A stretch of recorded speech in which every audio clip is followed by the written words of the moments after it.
Hello, in my previous video on description, I hinted at a way to cheat this question.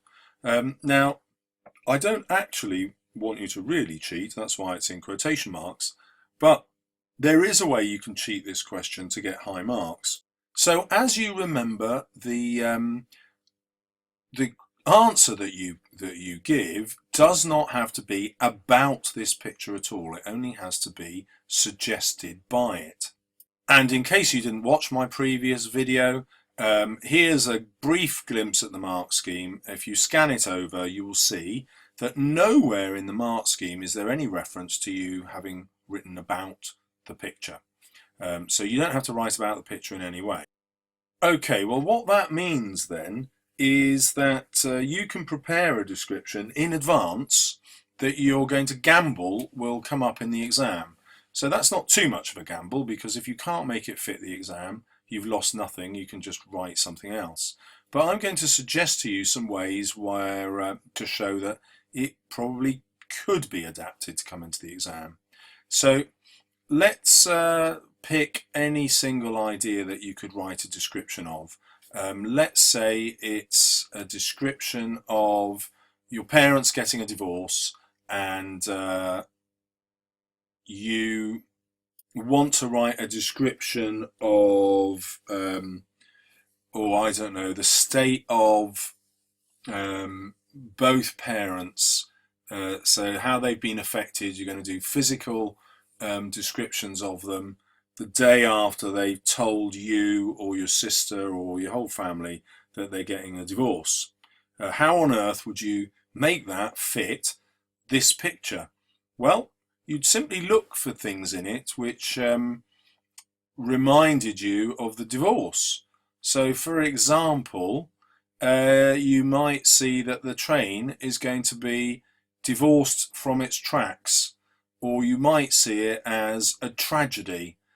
So your keyword in your plan might be tragedy, and then you could list some ideas of tragedies. Somebody has cancer, somebody dies, parents get divorced, and then you pick, all right, parents get divorced, I will write that as my description. And I think you will be able to, in that same way, do it with any kind of picture. Well, let's try it and see. So here I am on Google Images, and I'm going to use the idea that's in another pixel paper, I think it is, and let's imagine that I choose parties. So I'm going to get some pictures of parties. Oh, there are some lovely images. Let's say, pick one. Let's say that one is in the exam. So that's a really great time, isn't it? It's the complete opposite of my parents' divorce. How on earth would I write about that?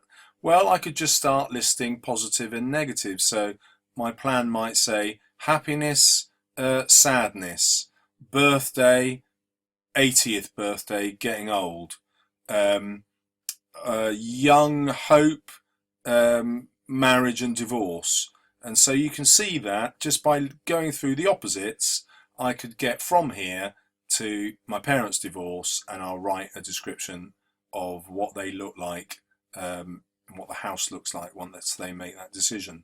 So I think you could plan a piece of description in advance and make it fit whatever image they give you, simply by having this kind of word association plan, which would then lead the examiner to see, oh yeah, they've really thought about this image, they haven't cheated at all.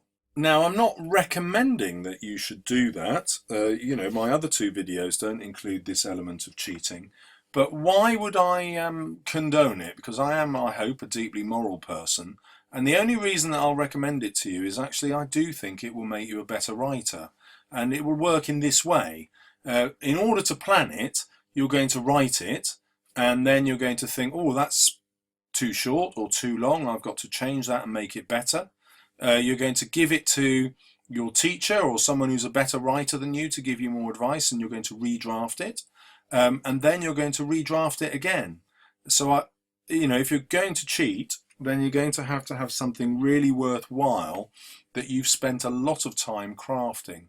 And why will that make you a better writer? Well, in 3 years time, 5 years time, when you've left school and you're not studying English, you'll still remember that piece of description that you crafted. It will still stay with you, and it will be better writing than you could normally do. And so long term into your future, it would still make you a better writer. I'm not saying, therefore, that you should do this, okay? But I'm saying I'm prepared to realise that many students will want to cheat the exam in some way. Certainly the videos that I've got with cheat in the title are really popular on my channel. You might have seen the one about how to cheat the inspector calls question that my son did with me. But I hope you can also see that I've got a moral viewpoint for making this cheat.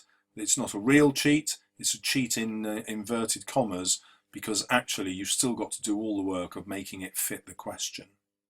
So finally, if you'd like more tips, don't forget to subscribe, and why not buy the guide? Good luck in your revision.